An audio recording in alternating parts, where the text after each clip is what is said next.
Hey, today we're going to dive into a short story called Lost Words on the Metro. But we're not just reading it for the fun of it, we're actually going to use it to practice a really important skill, finding specific answers that are hidden right inside the text. Think of yourself as a detective, okay? We're on the hunt for clues. Let's get into it. So, yeah, this is our big question for today. How do we actually find those answers that are tucked away in a story? Well, we're going to break the story down piece by piece. Ask a few questions, and then we'll hunt for the exact words and phrases that give us a solution. It's a really great way to get better at understanding what you read. All right, so our story kicks off in the beautiful, bustling city of Barcelona. We meet our main character, a young guy named Malik. And he's not just there on vacation. Nope, he's there for a reason, on a mission that's really important to him. Okay, first question. Of all the places in the world, why Barcelona? The story tells us that people tried to get him to go somewhere else, but he wouldn't change his mind. So what was so special about this city? Let's dig into the text and see what we can find. And boom, there it is. Right in that one sentence, we get our answer. It was a childhood dream to see this famous football stadium. You see, the clue was right there at the very beginning of the story, and it sets the stage for everything else that's about to happen. So to put it simply, this wasn't just any trip. This was about making a dream he's had since he was a kid come true. And, understanding why he's there, his motivation, is really key to understanding the rest of his journey. All right, next up, Malik is on his way to the stadium. But to get there, he's got to navigate the busy, kind of chaotic world of the Barcelona metro. He gets to the platform, and it is crowded and a little overwhelming. So Malik does what seems like the smart, safe thing to do. He stands back from the edge of the platform. Sounds like a good idea, doesn't it? But the story tells us this actually caused a problem for him. So, what went wrong? The text gives us such a clear picture here. Did you notice those powerful words the author used? Blocking, bolting, colliding. I mean, these words really paint a picture of total chaos and show us exactly why his safe move was actually the wrong move.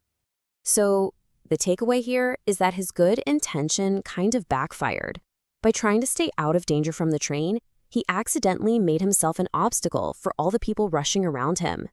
Hey, let's pause on a great word from that quote, bolting. It just means to move really, really fast and suddenly. So when the story says the commuters were bolting, it's a vivid way of saying they were just rushing all over the place. That's a fantastic word to add to your vocabulary. So the chaos isn't over yet. The train pulls up and everybody starts pushing to get on board. But in the middle of all this, Malik notices something that really surprises him. What do you think catches his attention? Turns out, he was surprised that there was no system at all, just a total free-for-all of people getting on and off. He expected it to be, well, more organized.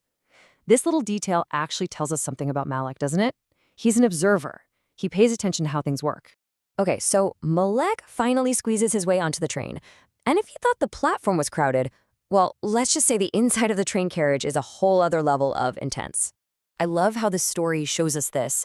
It uses a very simple but really effective comparison. On the platform, it felt cramped, but inside the carriage, it seemed worse. Right there, we can feel his sense of being overwhelmed just getting stronger. So what's everyone else up to? Well, it's a scene that's probably pretty familiar to all of us, right? Most people are just lost in their own little worlds, staring at their phones, listening to music with their headphones in. Everyone's kind of disconnected, just trying to keep their balance and wait for their stop. But even with all the people and the movement of the train, Malik starts to adjust. That phrase, to find his footing and feel anchored, is just a beautiful way of saying that he started to feel more stable, more comfortable. He's adapting. And now, the story shifts a bit. In the middle of this anonymous, crowded train car, Malik's attention gets drawn to two people in particular, an elderly couple, just sitting there quietly. And this moment, this becomes the real emotional heart of the whole story. So when Malik sees this couple, it's not just a random observation. It triggers something deep inside him, something really personal. It connects to his own life. What's the memory that pops into his head? And there's our answer, simple and direct. They reminded him of his own grandparents. Imagine that. You're in a huge, crowded, foreign city, and for a moment, you see something that's a powerful, comforting link to your home and your family. No wonder it affected him. Oh, and then comes that super awkward moment we've all experienced. The old man looks up and catches Malik looking at them, and Malik immediately feels embarrassed. He blushes. Why? Why does he have that reaction? What's he worried about? Well, the reason is actually really simple, and I think we can all relate to it. He wasn't staring to be rude, of course. He was just lost in a sweet memory. But he was worried that's how it looked to the old man, and getting caught in that moment made him feel really self-conscious. And this is where we get to the climax of the story. The couple gets up and leaves the train. The doors close. The chance to say something, to connect, is gone. And just then, Malik sees it. The old man left his book behind on the seat. A missed opportunity.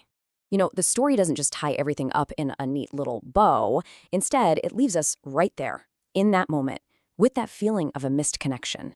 And it leaves us with a question. So now that question is for you. So what do you think? It's so easy to stay silent, isn't it?